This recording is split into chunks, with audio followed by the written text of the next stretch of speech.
The MLB Gambling Podcast and the Sports Game Podcast Network is brought to you by Nick Fantasy. It's time to promo code MLB SGPN to go up to $1,000 bonus cash. We're also brought to you by Rhythm. Go to the link, sportsgamepodcast.com/rhythm, to get a 7-day free trial.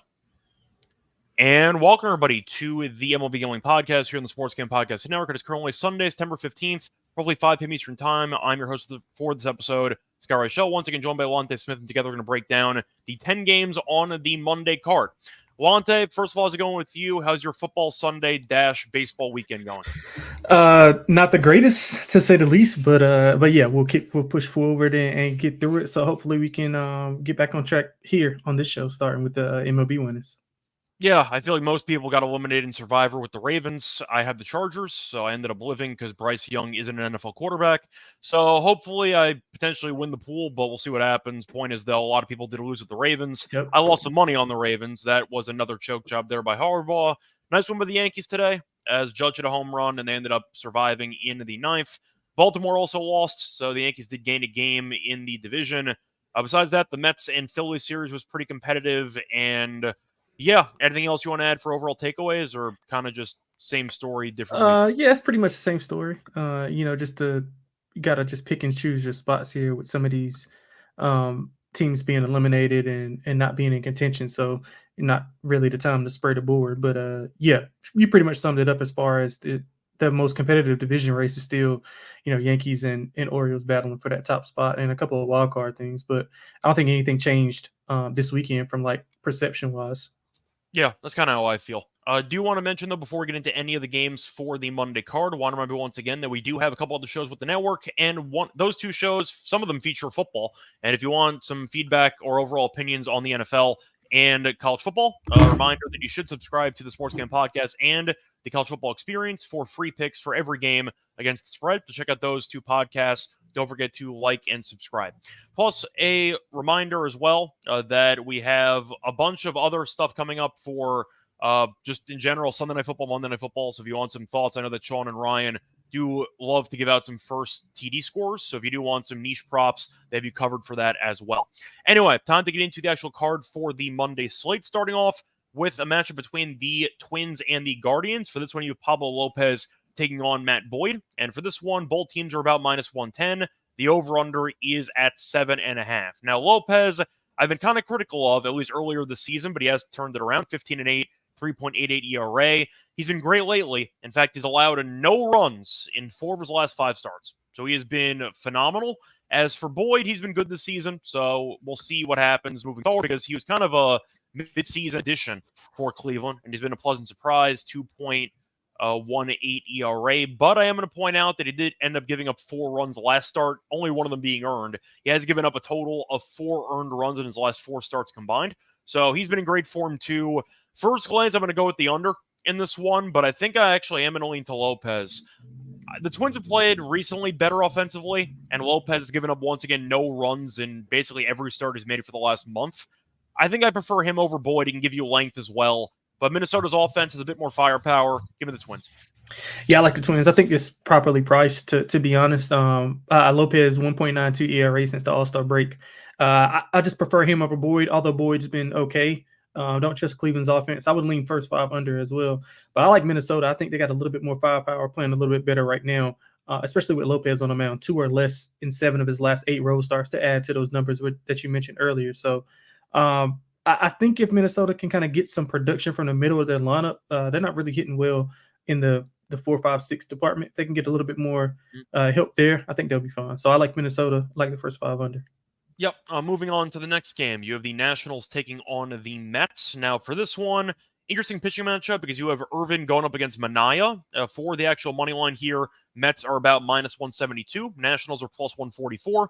For the over-under, I see 7.5. Now, the Mets, we know, have been in good form lately. Looking at their game today, they ended up losing to the Phillies 2-1. Pitchers duel, though, Peterson against Sanchez, and they were on the wrong side of it. As for Washington, they've been competitive lately. I know that they haven't really faced off against the competition. They ended up winning 3 out of the 4 against the Marlins.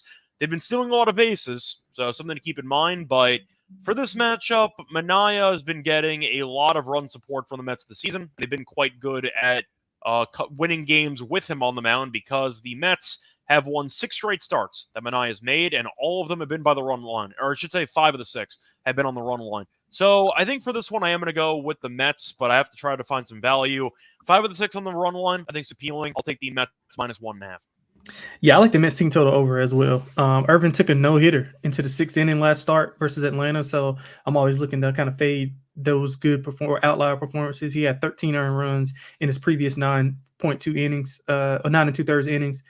He's been okay, on the road lately, but just overall, season-long numbers hasn't been that well. I like Manaea, goes a lot of length.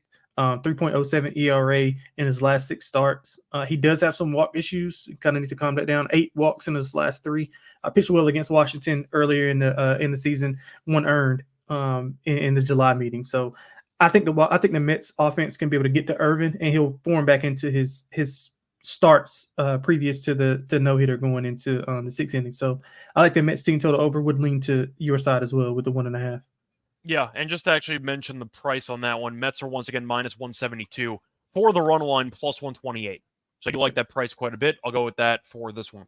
Moving on to the next game, you have the Dodgers taking on the Braves. Now, for this one, you have a pretty interesting series because the Braves have looked very good so far in the series, and we'll see if they can continue it in the Sunday and Monday game. For this one, though, you are looking at a pitching matchup between Yamamoto and Fried. And both teams are minus 110 on the money line. The over-under is around 7.5. Now, we saw Yamamoto come back off the IL, and he was really good. So he's only made 1 outing in the last couple months, but 4 innings, 1 run, no earned against the Cubs. Did strike out 8 guys. So small sample, but he was good last time out. Fried, though, has been pretty average, 9-9, 3.46 ERA. Slightly higher ERA at home, but he was not good last start. Gave up 11 hits, 4 runs against the Nationals. He's been kind of up and down for most of the season. For this one, I think I am going to go with the Dodgers. They faced off against Fried this season, 4 runs in 7 innings. So Fried wasn't exactly that sharp against this team. I just think Yamamoto showed that he's definitely healthy. And the fact is, he looked very comfortable in his last start. The Braves did a great job the first 2 games in the series, getting off to a good start. But I do think the Dodgers will be definitely motivated to potentially get back even in the series, or maybe even just avoid getting swept if they lose the game on Sunday. I'll back Yamamoto. I think Fried's a bit overvalued here. Give me the Braves. Yeah, I think the Dodgers win. Sorry, give me the Dodgers. Sorry, Dodgers. Give me the Dodgers. Yeah, I think the Braves win today and tomorrow. I think they sweep them. Well, you know what? I'm leaning towards the Dodgers in this specific matchup. I'm fading them. I'm fading the Dodgers and Buehler today, so that's what I got that mixed up. But Yamamoto, he did look good. 8 Ks in his first 3 innings pitched. Only went 4 innings. I'm guessing he's going to get a boost in his pitches that he can go, depending on how he looks. I mean, it's pretty much a fade of Fried. I'm not a big fan. A lot of contact. You mentioned his numbers. He's just pretty average. I think he's a little bit below average. They probably need to move on from him and Morton, to be honest, and get some new blood in there. But I think the Dodgers will save grace in this spot right here and save the sweep. I think they just go back to Dodger Stadium down 3-1. But good series for Atlanta for sure, because they were in jeopardy, so they needed this. Yeah, that's kind of how I feel. I think that the Braves, if they won Sunday night, I wouldn't be shocked because the bats have kind of gotten going. But I like the value for Yamamoto here, who I think is the better pitcher than Fried right now, in my opinion. Moving on to the next game, you have the Tigers taking on the Royals. For this one, you have Mize up against Lugo. For the actual money line, I have nothing for this matchup. Total, I have nothing too. Kansas City will be favored. They're at home. So Lugo has been pretty good this season, 16-8, 2.94 ERA. Paid him a lot of money, and it actually has worked out quite well. He has given up 2 total runs in his last 3 starts combined in 21 innings, so he has been in good form. Mize, not so much. Mize has been pretty underwhelming for most of the season. 2-6, 4.47 ERA. Was not good against the Rockies last start, and that was in Detroit. We know the Rockies never hit on the road, but they scored 4 runs against him. Mize has given up at least 3 runs in 3 straight, giving up 10 runs in his last 3 starts combined. For this one, I just think the Royals are the better team, and I think that Mize has been kind of a lost cause. I'll go with the Royals first 5 -0.5. Mize just gives up a ton of base runners, and I think Kansas City can tee off against him. So I'll go with Kansas City first 5 -0.5 run. Yeah, I'm going to go over. You mentioned Mize's numbers. He had a 6-0 lead in his last start, but couldn't come through to get to 5 innings. His hit rate is up. Lugo's been really good, but he has allowed a decent amount of hits, 6+ hits in 5 of his last 7. He's also allowed 4+ runs in 3 of his last 5 at home. So a bit vulnerable there. I think both offenses can get going, so I like the over. I would lean, depending on what the number is. Obviously, I would lean with Kansas City on the run line. I think they can exploit Mize a little bit more than than the Detroit offense can do to Lugo. Yeah, I think I feel the same. I feel like the over is a little bit tricky because Detroit, we know talent-wise isn't that great, but randomly they've been piecing together some offense, so they could definitely. Yeah, that's why I like the over. Yeah, I think Kansas City, I might prefer the team total over personally, That's but fair. Lugo's been good lately. I think I'll try to just back him instead. I'll do one more for the actual break. Want to also talk about the A's and Cubs game. For this one, you have Estes against Imanaga. The Cubs are minus 190. The A's are about plus 160, and the over-under is around 7.5. Cubs right now are trying to stay above 500. They are currently 2 over, close to being 3 over, as they're currently 2 up against the Rockies in the 7th. We know the A's are really bad, especially on the road. Estes is also a pretty alarming splits guy, if you want to dive into it, because his home road splits are definitely alarming. At home, 2.74 ERA, on the road at 6.18. Imanaga, we know, has been great this season in general. Think I'm not going to reinvent the wheel here. Give me Cubs minus 1.5.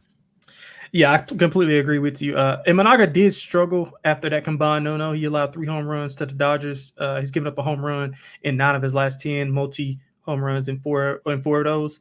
And we know with the power that Oakland has at the top of that lineup, it could get, if he doesn't control that. And I think they hit lefties pretty well. Well, they have been hitting lefties pretty well since the All-Star break. So I like Chicago here. I like the over as well with Estes as starts. Estes is a weird pitcher, man. 3 or less in 5 in 5 straight road starts. He's either decent or he gets absolutely buried. There's no middle ground. And he pitched well on the road against Houston, the Mets, and Phillies. And so that's like 3 upper echelon offenses. His hit rate's been a little bit high over his last few games, though.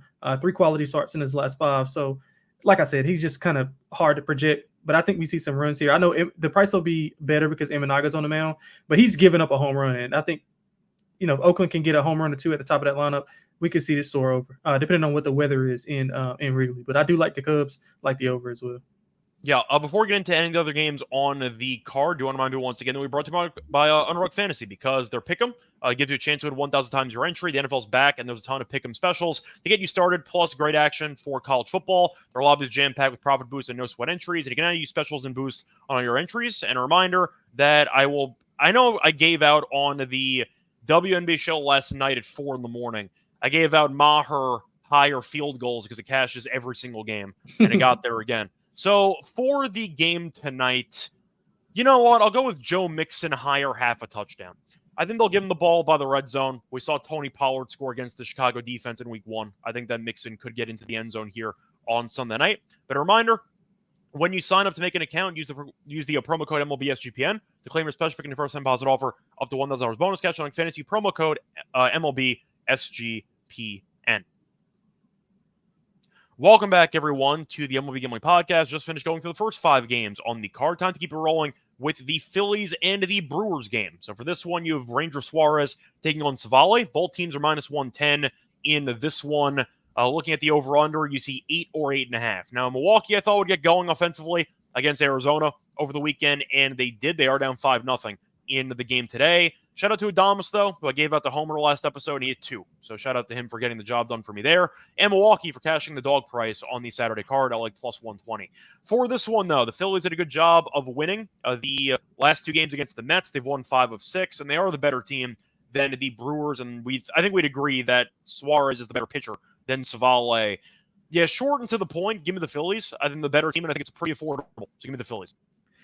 Yeah, I'm gonna lean the other way. I like Savale a little bit. He's been better since he's been Milwaukee. 4-2, 3.54 ERA and 11 starts, 2 or less in 6 straight. So he's been fine. Suarez shelled in his last start. He has been slightly better on the road as of late than at home. So maybe this is his wheelhouse. I've been waiting for Milwaukee to kind of. I know they're on cruise control because they don't really have much to play for because they already got the division wrapped up. So I'm thinking we get a nice price here with Milwaukee at home. Savale can go pretty deep into the game. So give me Milwaukee. I think that's kind of the problem that I have, though, is it a nice price at minus 110 against the Phillies? Like, I don't know if it's actually a nice price. I think it's fine. You would think depending I thought upon Milwaukee would be plus money against Philly. That's kind of my expectation. I mean, maybe even, but we'll see. But I think it's appropriately priced. Okay. Moving on to the next game. I think I'll lean to the under, by the way, in that Phillies and Brewers game. Moving on to the next one. You have the Pirates taking on the Cardinals. For this pitching matchup, you have a matchup between, just pulling it up right now. Skeens against Palante. Pirates are minus 155. The Cardinals are plus 130. For the over-under in this one, you have the line being set at 7. Now, I know Skeens is great. 10-2, 2.1 ERA. He's been phenomenal. Nothing else to add. Palante has been pleasantly decent, but I should say surprisingly decent, but recently not been as good. Last 2 starts, 10 innings pitched, 8 runs allowed. Yeah, I think I'm just going to lean to Pirates first 5, minus a half. Not going to reinvent the wheel here. Just give me Skeens to have a lead entering the 6th. You? Yeah, I'm going to do the Pirates first 5, St. Louis full game. I think you get some nice odds on that. Palante's, his hit rate's been up. He also had some walk issues. He's got 2+ walks in 9 straight games. He's had 10 in his last 2 combined. So if you want to look for Palante over walks, I would ladder it up to 2.5. Pittsburgh a little bit more patient at the plate than the average team. We don't have much to say about Skeens. He's great. He pitched well in the last start versus St. Louis in July. 1 earned run on 4 hits and 8 1/3. The issue is how much longer is he going to go? He's 5 innings in 2 of his last 3. He did go 6 in his last matchup. So interesting to see what the pitch count is here. So I'll go Pittsburgh first 5 with you, but I think St. Louis is live at the end of the when Skeens gets pulled. Yeah, I think this game will come down to the wire. I just think that Pittsburgh should be in a good spot to cash the first 5. Yep. Moving on to the next game, you have the Diamondbacks against the Rockies, where you have Kelly against Sanzatella, who I forgot even existed. Diamondbacks are minus 175. The Rockies are plus 145. For the over-under in this game, the line is set at 11. Now, Kelly this season is 4-0, 4.26 ERA. Point is, though, he was supposed to, I believe, I'm trying to remember if he missed the start of the game extra rest, but he did not. But he had some hamstring issues that were addressed by Arizona's manager a couple days ago, but apparently he's going to suit up. So keep that in mind. He was battling a hamstring issue. So maybe he's going to be on a pitch count or maybe just a limit in general. He has not been that great so far this season, as Kelly's been better recently, kind of, but not really. He has given up at least 3 runs in 4 of his last 5 starts. So the point is not exactly pitching that well. Sanzatella has been an average back-end rotation for Colorado for years, but he's been injured. So you kind of forgot he even existed. When these teams get together, usually you just bet the over, and then you just collect your money 3 hours later because these teams can't pitch. I think I'm going back to it. Sanzatella last year at a 5.07 ERA. I think I'm just expecting runs here. Give me the over 11. Yeah, love the over. Sanzatella 5.29 ERA in single A and double A. I think it was over 17 2/3 innings pitched, if I'm not mistaken. He maxed out at around 65 pitches. So I think we can expect somewhat of the same. A little bit of rust here against Arizona. Arizona's offense kind of up and down. Hasn't been as consistent as of late. But, we know in Coors what to expect. I think Sanzatella has a hard time getting through the order. I'll go with the full game over with you. Yeah. Moving on to the next game on the card, a matchup between second to last game, by the way, the White Sox and the Angels. Don't look now, White Sox have won 2 straight games for the first time in 3 months, which is almost impossible, but that's where we're at with this team. The White Sox, though, are plus 155. The Angels are minus 185. You have Cannon against Detmers, and for the actual over-under, line is set at about 8.5 for the total. Now, Detmers has been really good since coming off the IL, and I actually backed him in his last start against the Twins, 6 innings, 2 runs in both starts. Faced off against the Dodgers, shut them down as well. So I like Detmers quite a bit based on current form, and I think that he's actually undervalued. I know it's minus 185, and the White Sox have been playing better recently. Cannon, though, was not great last start. Did give up 3 runs and 7 hits in 5 1/3. Has given up 3+ runs in at least 4 of the last 5. So I do think you're looking at a spot where Detmers probably pitches well, and I think I am going to go with the White Sox to regress. Give me the Angels minus 1.5. I think Cannon might struggle, but Detmers I've actually liked quite a bit. Yeah. Don't mind the strikeout ladder potentially in this game. So give me Detmers to pitch well. Give me the Angels minus 1.5. Yeah, I like the Angels in the first 5. I think that the White Sox come out. They got 2 games, 2 in a row. I think we've obviously seen that very few times this season. They usually come back down to earth here. Detmers has been really good since returning, like you mentioned. I think the Angels handle business. I just don't trust their bullpen at all. I mean, I don't trust Chicago's either. I trust Ben Joyce, if that counts. Yeah, Does I that guess count? so. Yeah, I guess that works a little, but it just depends. But yeah, I like the first 5. I'll go with the first 5. I think Detmers has been really good. Cannon was okay, but he's kind of slipped a little bit as of late. So He I'm gonna go was an with the early Angels first season 5. like first 5 guy that Mal Absolutely, loved, yeah. and Him and then Crochet, yeah. yeah. Well, Yep. So Crochet I'll is go a first given. 5. I'm saying Cannon was kind of the sleeper because he's 3-10, so they don't actually win his starts, but they look decent for 5 innings. Yep, But absolutely. yeah, I'll go with the Angels there. The White Sox have won 2 straight. It was against Oakland. Like, we can relax a little bit. That was against Oakland. They count Point is, though. though, they do count. For the last game, you have the Astros taking on the Padres. You have the Padres minus 150. The Astros are plus 125. You have Arrighetti pitching against Darvish, and the over-under is set at around 7.5 or 8. Now, you're looking at the overall games recently for these teams, and Houston, I saw it was up 5-0 earlier today. They're on the verge of sweeping the Angels, so they might be on the verge of winning 4 straight. The Padres were kind of up and down for about a month, but they were good over the weekend as they were able to beat the Giants via shutout in the first 2 games. Combined score 13-0. And right now the Giants are tied 0-0 with the Padres. So right now, through the first 2.5 games of the series, the Giants have no runs, which is really kind of wild at home, but that's where we're at with this Giants team. But point is, for this one, Darvish has not really pitched that much recently because he came off the IL, and Arrighetti was really good. He had a no-hitter through, I think it was like 7 against the Phillies, and then he got buried by the Reds. As for Darvish, though, he has been okay, hit or miss. He's made 2 appearances since coming back off the IL, 2 2/3, 3 runs against the Tigers, and 5 innings, 2 runs against the Mariners. Did give up 3 home runs, though, in those 2 starts combined. I think the price is pretty rich, though, for San Diego. Once again, Arrighetti got shelled by the Reds, but he ended up pitching well against the A's last start, giving up just 2 runs in 6 2/3. Plus 125. I feel like that's a pretty massive line when Darvish has made 1 good start in about 3.5 months. I'll go with the Astros on the money line at plus 125. Yeah, I like the Astros as well, although, it pains me to back Arrighetti, 9 allowed in his last road start. He had 0 combined in 2 previous, and that was versus Philadelphia and Baltimore.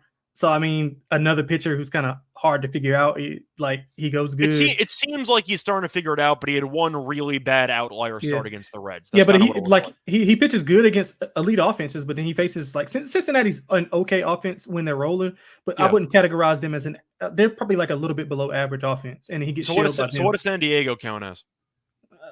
They got the good numbers. That's what I'm saying. Do they count?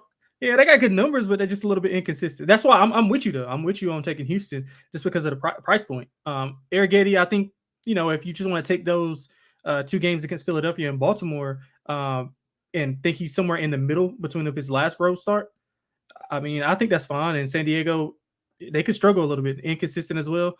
I'm going to go with the Houston Astros to get it done on the road behind Arrighetti. Yeah, me too. I think I'll lean to the under in that game as well. Probably Padres team total under if I want to just consider that, but I kind of want Darvish involved because he's a big reason why I'm a little bit skeptical of the price point that we got for the Padres in this one.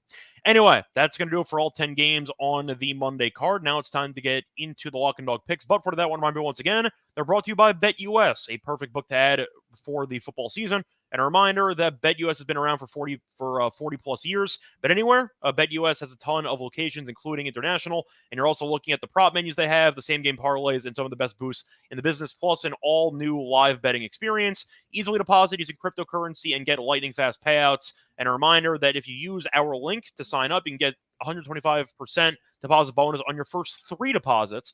Go to sportsgamblingpockets.com/BetUS. That's sportsgamblingpockets.com/BetUS with promo code SGPN so they know we sent you. A reminder, BetUS, America's favorite sportsbook.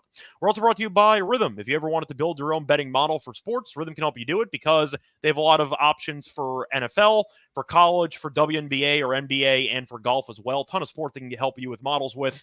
Not sure about hockey. Think they have hockey, not totally sure. Point is, though, if you do want to get into the model experience there, you can definitely use Rhythm because they have a lot of betting overall insights that can help make you a better bettor. And a reminder, they give you predictions and overall AI analysis on matchups, giving you money line, spread, total, and props. Build your own model. You can copy one from the top performing models on the leaderboard, or just press build a model for me, and Rhythm can do it for you. A reminder, though, they give you a bunch of stats, research, and trend analysis to give you the best insights you can imagine. And a reminder that you can actually try out the platform for free for a week. Claim your 7-day free trial today by going to sportscampus.com/Rhythm, sportscampus.com/RITHMM. Welcome back, everyone, to the MLB Gambling Podcast. Just finished going through all 10 games on the Monday card. Now it's time for the lock and dog picks. Lonte, what are your lock and dog picks for the show? Yeah, so I'm going to go with, let's go for the lock. Let's go with the Dodgers. The Atlanta short price on the road. I mean, it's just pretty much a fade of Fried.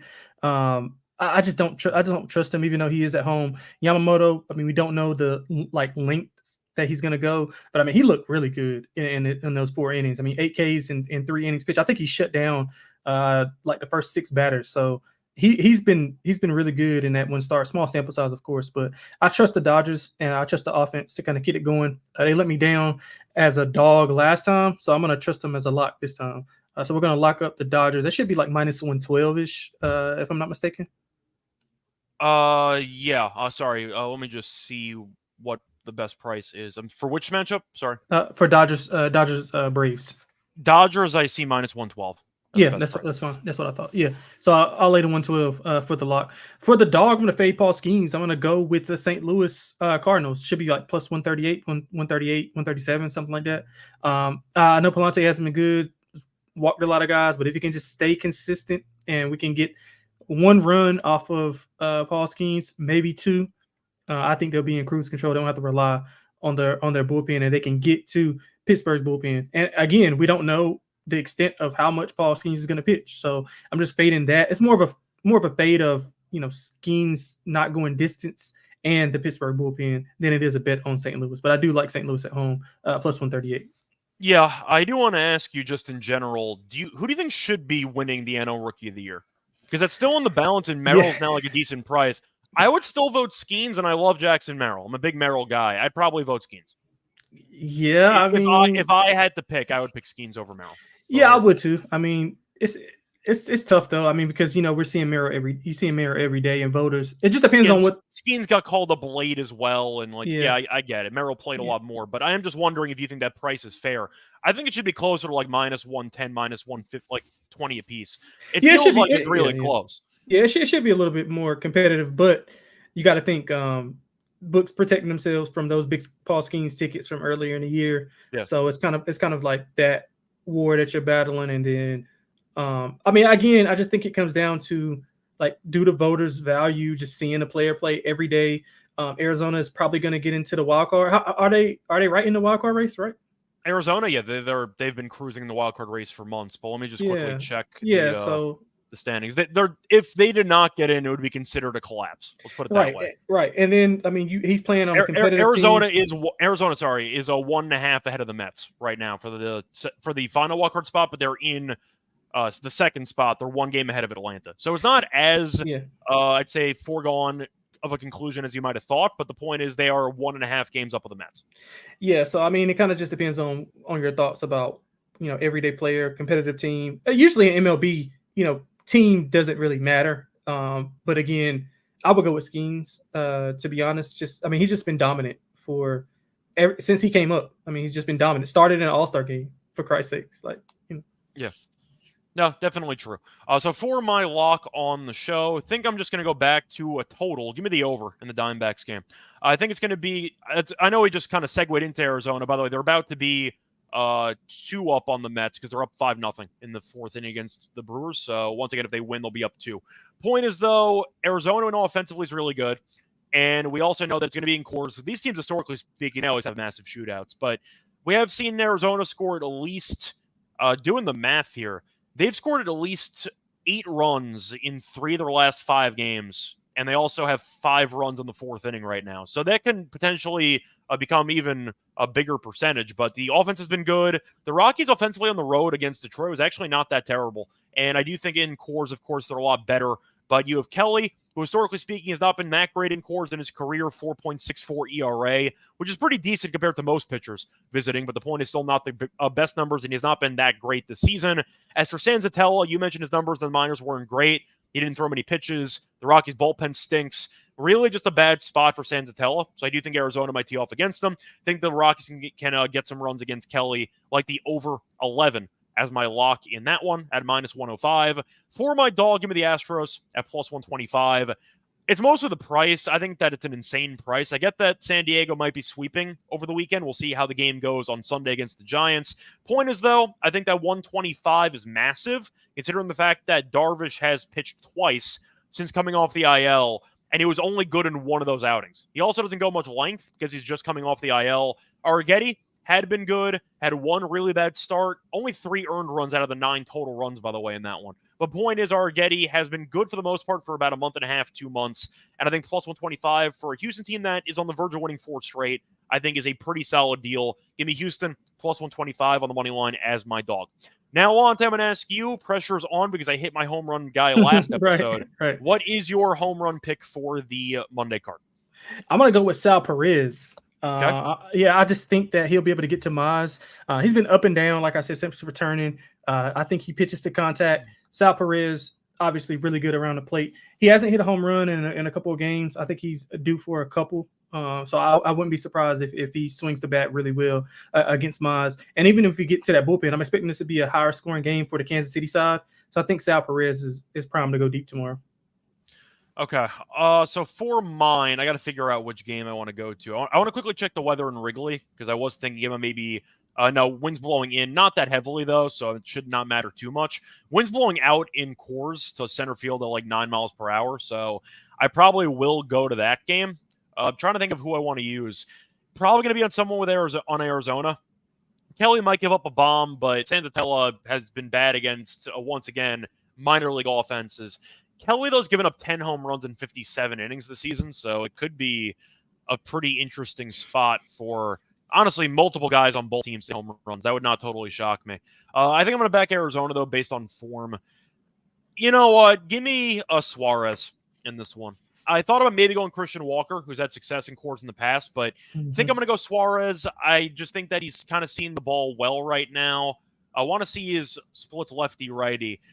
He has 18 home runs out of 28 against righty pitchers, and I do think he can look sharp here against the Rockies. So far this season, against the Rockies, he does have 2 home runs and 37 at-bats, so he has been fine against this team. I'll go with Suarez, though. A lot of power. I think he can take Senzatella deeper the bullpen. He'll be my pick for the home runs. Anyway, that's going to wrap it up for this episode. Reminder back once again on Monday for the Tuesday card. Until next time, find me on Twitter at Reichel Radio. Find me on the WNBA show, the NBA show, and the tennis show, obviously. For Lonte, you can find him on Twitter at XXLonteXS. You can find him on the NBA show as well. And a reminder that he does also write articles for SGPN, so you can find his articles on the website. Lonte, anything else you want to add? That's it, man. Best of luck tomorrow. Hopefully I can get back on track. Yep. Hopefully the rest of these games go well, both in football and for baseball. Until next time, though, good luck to all of you and all of your bets. Bye, everyone.